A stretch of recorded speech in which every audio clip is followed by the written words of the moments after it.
Shalom, bien-aimés dans le Seigneur, grande est notre joie de nous retrouver au pied du grand roi pour notre méditation quotidienne. Nous sommes le jeudi 27 mars 2025 et nous vous saluons au nom de notre Seigneur et Sauveur Jésus-Christ.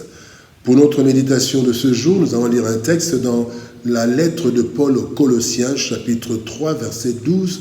Nous lirons dans la version Louis II ce qui suit. Ainsi donc, comme des élus de Dieu, saints et bien-aimés, revêtez-vous d'entrailles de miséricorde, de bonté, d'humilité, de douceur, de patience. Revêtement des élus. Le revêtement des élus, tel est le thème de notre méditation de ce jeudi 27 mars 2025. Bien-aimés dans le Seigneur, chaque corporation a des exigences liées à sa nature et à sa mission. Les membres de la corporation sont tenus de se conformer aux lois et règlements établis dans les statuts et dans les règlements intérieurs. La non-conformité à ces exigences peut ralentir ou freiner l'activité de la corporation, d'où les mises en garde ou même les sanctions allant juste à l'exclusion. L'Église étant corps de Christ, selon 1 Corinthiens dans le chapitre 12 de 1 Corinthiens, l'Église est aussi une corporation régie par des règles et lois énoncées dans la Bible. Tout chrétien est un élu qui fait de lui un membre de l'Église invisible et de l'Église visible. Le texte de ce jour nous révèle l'essentiel du revêtement du chrétien, composé principalement de 5 vertus indispensables pour notre vie et indispensables pour notre mission. Voyons ce que le texte de ce jour nous transmet. Premier point, notre vie et notre mission. Quand nous lisons Marc chapitre 3 verset 14, la Bible dit « Parmi eux, il en choisit 12. Il leur donne le nom d'apôtres. Il est choisi pour les avoir avec lui et pour les envoyer annoncer le royaume de Dieu. Les avoir avec lui et les envoyer. Lorsque Christ nous appelle et que nous répondons positivement en l'acceptant dans notre vie, cela répond à deux volets ou deux aspects de notre vie. Le premier aspect, c'est notre vie dans l'intimité avec le Créateur et dans la société. La première chose que Dieu veut voir dans nos vies, c'est notre consécration et notre attachement à lui. C'est la première des choses, notre consécration et notre attachement à lui. C'est ainsi qu'il rejette ceux qui ne l'aiment pas de par leur comportement. Deux exemples. Matthieu chapitre 7, verset 23, la Bible dit « Alors je leur dirai ouvertement, je ne vous ai jamais connu, retirez-vous de moi, vous qui commettez l'iniquité. » Là, il s'agit de personnes qui disent à Jésus qu'ils ont travaillé, qu'ils ont prêché en son nom, mais il les rejette. Deuxième catégorie, Matthieu 15, 8, il dit « Ce peuple m'honore des lèvres, mais son cœur est éloigné de moi. » Le deuxième aspect de notre vie, c'est notre vie dans l'accomplissement de la mission chrétienne. La seconde chose que Dieu attend des élus, en effet, c'est l'accomplissement de la parole. En effet, Dieu veut ramener le monde sur la bonne voie du salut en utilisant des hommes et des femmes élus qui ont été impactés par la proximité avec Christ. Matthieu 28, 19 dit « Allez, faites de toutes les nations des disciples ». Matthieu 24, 14 dit « Cette bonne nouvelle du royaume sera prêchée dans le monde entier pour servir de témoignage à toutes les nations. » Donc, bien aimés, notre vie et notre mission. Le deuxième point que nous allons aborder, c'est qualifier pour la vie. Nous sommes qualifiés pour la vie. 2 Pierre chapitre 1 verset 3 nous dit « Dans sa puissance, Dieu nous a donné tout ce qu'il faut pour vivre en lui restant fidèle.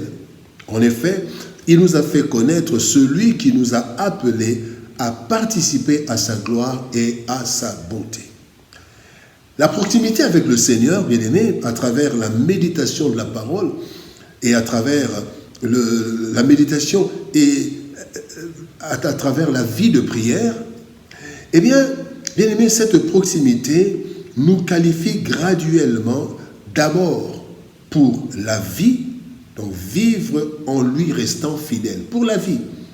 C'est ainsi que le Seigneur nous qualifie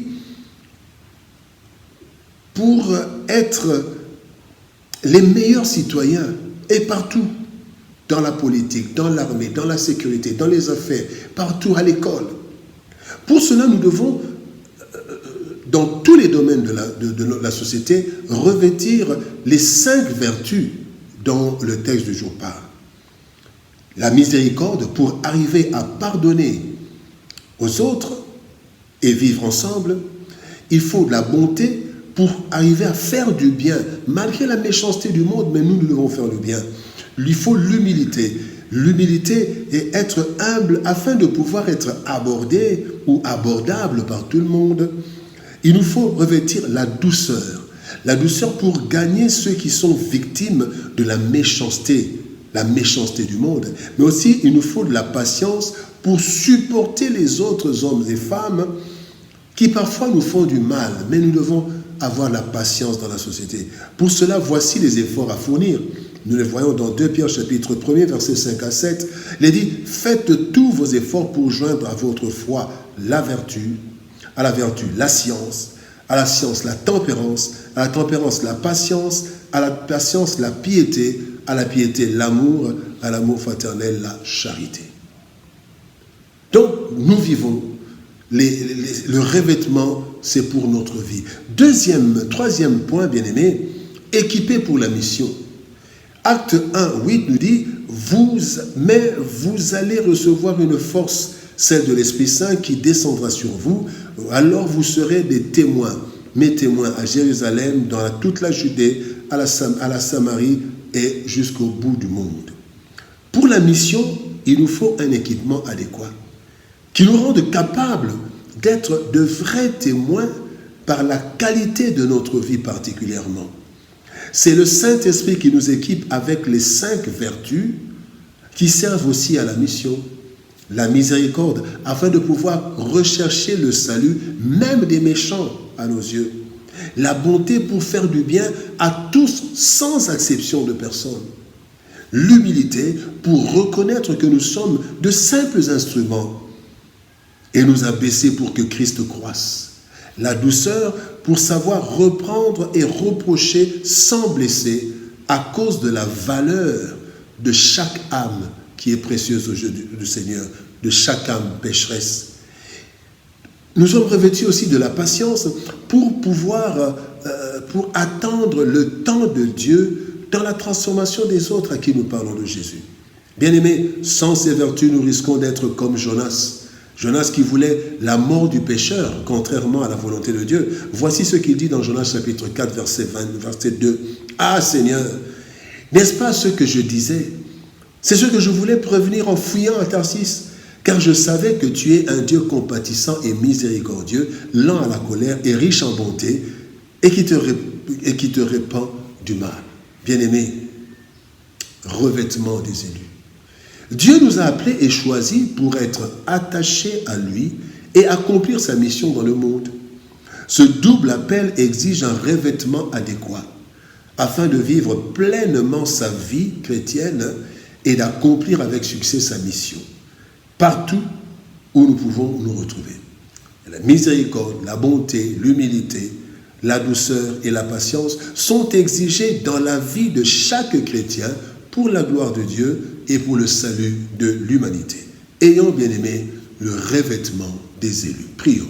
Père de gloire, nous te bénissons et te rendons grâce pour ton amour et ta bonté. Merci, parce que c'est toi, Seigneur de gloire, qui nous as appelés, tu nous as choisis, et tu nous revêts, tu veux que nous puissions nous revêtir, Seigneur, oh Dieu, du revêtement des élus, afin de vivre d'une vie conforme à ta volonté, de vivre attaché à toi et d'accomplir la mission que tu nous as confiée pour le salut de l'humanité.